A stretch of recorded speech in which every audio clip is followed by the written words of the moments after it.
Então, você era de brincar na rua? Brincar na rua, claro. Eu sou da época de... Pais cristãos? Não, meus pais... Toda a minha família era católica. Né? Praticante ou... Meu pai não praticante, mas minha mãe praticante. Fervorosa? Fervorosa, tudo. E eu também... Ia pra missa? Ia pra missa. Fui coroinha. Né? Fez a Fiz primeira catecismo, primeira comunhão, também, tudo, fiz tudo. E estava decidido, porque o desejo da minha avó era que eu fosse padre. Sério? Sério. Né?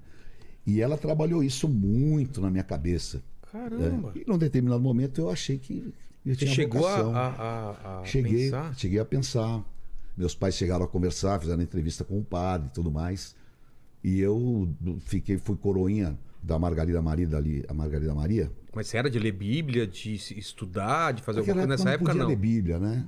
Na Igreja Católica você não podia ler Bíblia. Estamos falando de anos 70? Anos 70, começo de 70. Né? Entendi. Aí a missa era toda em latim. Você pegou missa em latim? Peguei, cara. Eu era o único ali que... Eu já não peguei. Eu respondia. Como que era? O padre falava, tipo, Dominus Vobiscum, aí o coroinha responde, aí o Espírito Tu. Né? Mas nenhuma parte era em português? Não, a parte, tinha uma parte, a palavra era em... Né? Quando ele fazia a homilia e tal, era em português. Que estranho isso. E era com as costas viradas pro... Você não via a cara do padre? Você não via. Você só via quando ele ia participar da comunhão, que ele punha o cálice e se voltava para o povo, né? Nossa, meu pai me contava isso, eu achei que era muito antigo e já não é tão antigo isso, então. E aí acabou que eu tive depois uma decepção, bem moleque assim. Com a igreja ou com a... Não, com a fé. Porque eu sempre fui um cara muito estudioso e sempre, nunca tive problema de repetir de ano e tal, não sei o quê. Só que eu mergulhei na igreja, eu ia todo dia na igreja. Né?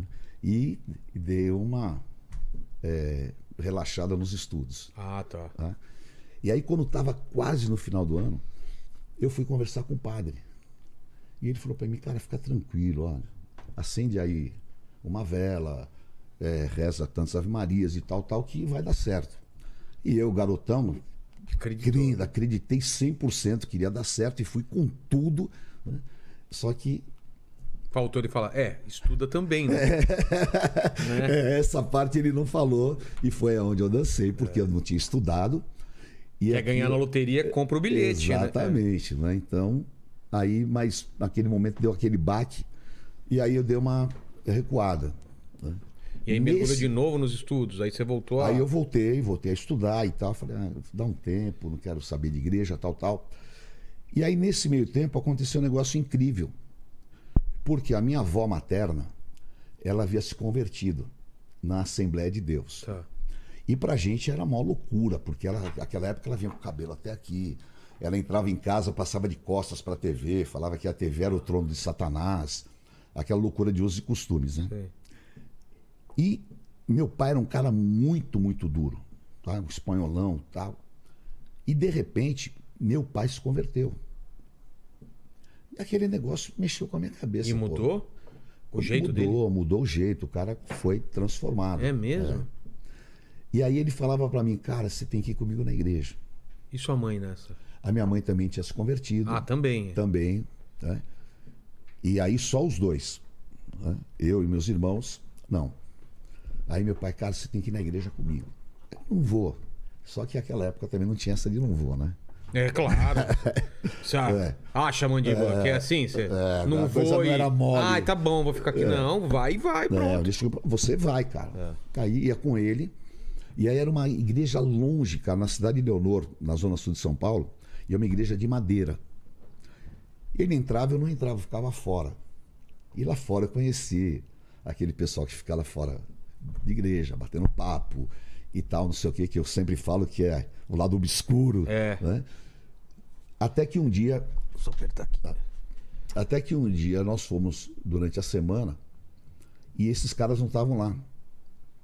E eu fiquei sozinho e comecei a ouvir o pastor. Era um pastor negro. Pregando. Tinha música? Tinha música, mas era só de sopro, cara. Eu achava a maior caretice do mundo. E tinha banda e tal. Né? E aí ele pregando, e eu tinha muito preconceito, porque eu vinha com todo aquele ensinamento, de toda a doutrina que eu tinha do catolicismo e tal. E, putz, naquela época o pessoal falava, o cara é crente, tira o sapato dele que ele tem a unha fendida, cara. É mesmo? É, a coisa E era não pode brava. nada. Não pode nada. E na escola era bullying pra caramba. O pessoal sofria. O cara que era de outra religião sofria, né? E eu, com todos aqueles preconceitos, eu comecei a ouvir e, de repente, aconteceu algo muito, muito sobrenatural. Muito. Eu estava em pé, né? E a igreja era assim, tipo num porão, e de repente eu vi uma luz que explodiu lá dentro, muito forte. Muito forte. E aquela luz parece que assim, tipo, me atraiu, como se estivesse olhando aqui agora. Eu não percebi, foi tipo um êxtase que eu tive. E quando eu vi, eu estava de joelhos, né? Ajoelhado em frente ao altar, chorando. O quê? É. Então foi a primeira experiência, porque eu tinha o racional, aquela foi a primeira experiência espiritual que eu tive, de sentir a presença de Jesus Cristo, que eu também não soube identificar no momento, né? Mas foi uma experiência espiritual muito, muito forte. E aquilo então marcou a minha vida e eu passei Mas você estava fora da igreja, teve essa luz, só visual, não um barulho, nada? Nada, e só de repente, visual. quando você se deu conta, você estava ajoelhado e chorando. Ajoelhado, e esse pastor... E dentro de você, o que Pô, era? me Era dava uma alegria, era ebulição, tristeza, era o quê? Era um misto, cara. Tá? Era um misto assim... eu nunca fiquei bêbado, né? Sei. Mas era uma sensação Mas de... era uma sensação como se estivesse embriagado, cara, assim, sabe? Que de você não ter muito controle do corpo? Não controle do corpo, assim, mas tipo, sabe, você não tem o domínio próprio, você não tá 100% no controle. Tá? E o que estava acontecendo na igreja nesse momento? O pessoal estava orando? O pessoal estava orando. Tinha pouquíssima gente. Tava meu pai, mais umas 4 ou 5 pessoas, né? E esse pastor. Então, quando eu caí ali de joelhos, aquilo me marcou profundamente, porque eu sabia que era diferente de tudo que eu tinha vivido. Era diferente de todos os rituais que eu tinha praticado, de tudo, né? Então, tipo, sabe, começou a abrir uma visão para o mundo espiritual que eu não tinha. Né? E aí, então, eu comecei a frequentar a igreja, só que também aí começou uma loucura.